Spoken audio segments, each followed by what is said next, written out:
hospitality also shouldn't be treated as one sector exactly the same. You look within that sector at pubs, at high-end Michelin star restaurants, you look at coffee shops and bakeries and grab and go businesses.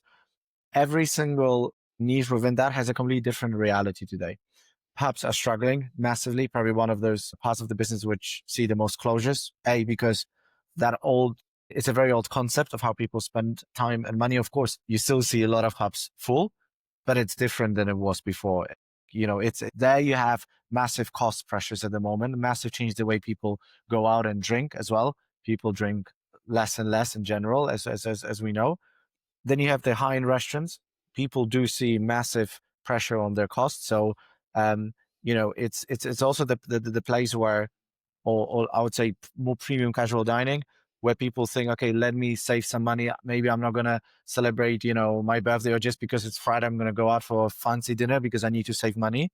But then what you see on the reverse is those people usually want to make up for all these big savings with some little treats. So what you see is specialty coffee booming, matcha booming. I mean, buying a matcha in central London today is as expensive as it used to be to buy a pint or a cocktail in a pub a few years ago, right?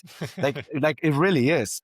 Of course, the pints now are like £8-9 in some cases, but what's happening to the world? It's right.